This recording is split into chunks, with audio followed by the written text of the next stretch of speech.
Assalamu alaikum. I'm responding to the person who wrote in stating that they have a very strong fear of their father dying. Um, they're very concerned that something will happen to him, and they constantly fear that he will die, and it's interfering with their daily lives.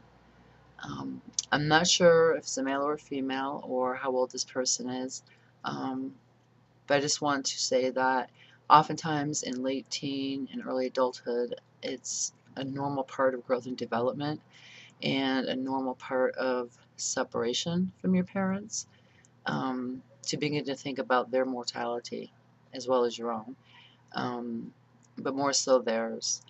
Oftentimes around late teens, early 20s, mid 20s, um, we have our own families or we're working away from home, we're in college or universities, and we begin to think about possibly, our childhood and not being home, and kind of what is behind that is missing that parental connection, as well as realizing that, death is imminent. There's no getting away from it, and from Allah we came, and to Allah we return.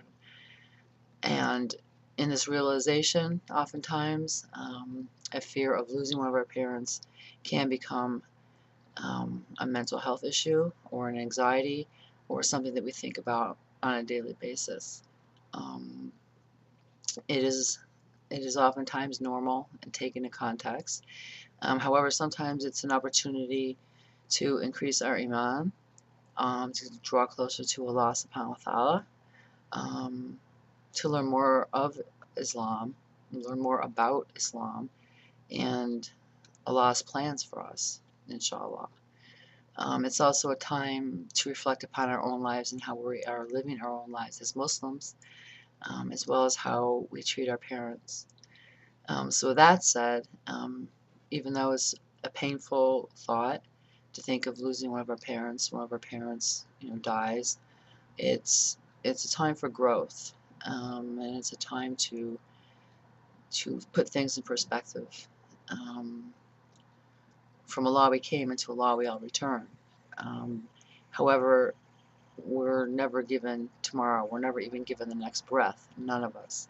So even though we may look at our parents and think, well, wow, they're growing older, or my dad has this, or my mom is suffering from that. They're not as young as they used to be. Who's to say that, you know, the next day, I don't know, a 2-year-old or a teenager would cross the street and get hit by a car, or some other tragedy strikes. We never know when Allah, will call us back. And we never know when we're going to return to Allah subhanahu wa ta'ala. With that said, um, as you think about your father dying and you contemplate daily, the loss of him, instead of taking that time and thinking about that, try to spend time thinking about the positive things. Try to think about, if you live close to him or to your family, doing kind things for your family, spending more time with your family. Um, just involve yourself in a more positive aspect of thinking, thought process. I know it's not easy. When I was in my early 20s, I would say, I was married, I had 2 children, and I became suddenly very fearful that something would happen to one of my parents. And I think it's because, I had my own family. I was not living at home anymore, although I did visit them like every other day. Um, it just struck me as a fear that something would happen to them. And I thought about it a lot, and I got some anxiety and depression from it. But it also helped develop my iman. It brought me closer to Allah. Um, I started studying more and learning more about, what Allah says about this life and the hereafter.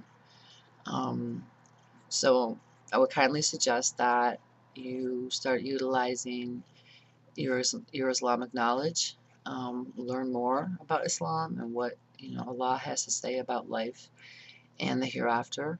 While we are here to, be successful as Muslims living this life on this earth, we are all striving for the hereafter. Um, with that said, When these thoughts come into your mind, picture a big, huge stop sign and ensure that it's very vivid red, and just make it real big when these thoughts come and just stop. And at the same time, I would like you to engage in something else immediately. Whether it's reading a book, engaging in a game, taking a walk, um, doing some exercise, talking to a friend, um, even better, go into zikr, do some zikr, make dua to Allah that He grants you ease, that He removes these fears from you, and with repetition and consistency, inshallah, you will see a decrease in the fears that you're living daily, of death of your father. And this goes for any other situation where you fear the death of somebody. Oftentimes people can let the fear of death overwhelm them, and if this is the case where you're feeling extreme anxiety, can't sleep, or you're sleeping too much, or you can't function in normal routine because of anxiety or worry, wherein it's stopping you from going to work, or it's interrupting your schedule, or you're thinking about it so much that you can't get daily tasks done, then I would kindly suggest that you seek out a therapist in your area and get evaluated for anxiety, or possibly OCD. OCD is obsessive compulsive disorder, and it is a spectrum of anxiety disorders. Um, it There's very many different types of OCD, so I can't say whether or not you have OCD. However, the habitual thinking, and not being able to stop your thinking patterns, and then behaviors which ensue to follow up on the thinking, such as you're worried about your father dying and you can't stop thinking about it, you call him on the phone, and this goes on several times a day. That's kind of like OCD. If that's the case, I do suggest that you engage in therapy and get assessed, and get some help for the disorder. There's millions of people who do suffer from anxiety and OCD disorder. It's not uncommon. It's not unusual. Um, so really, I want to encourage you to seek out help if you need to, and not worry about a stigma. Oftentimes people don't want to seek out mental health because there's a stigma attached, when really there shouldn't be. It would be just like if you had diabetes, and you had to take medication for diabetes, or you had high blood pressure and you had to go to the doctor and take medication for high blood pressure, or if you're overweight and the doctor says you need to lose weight, so therefore you have to engage in an exercise program. Well, it's the same thing. You kind of have to exercise your mind, to rechange and reshape the way that you're thinking. And that's called cognitive behavioral therapy. And cognitive behavioral therapy is very effective with many types of disorders, and especially um, with OCD. It works very well with OCD behaviors and thinking. And I'm not stating that you are diagnosed with that. I cannot diagnose you. However, just briefly what you wrote, and knowing several clients who have OCD disorder, excessively worrying about specific things, gives me rise to just mention it to you. So with that said, I encourage you to draw closer to Allah.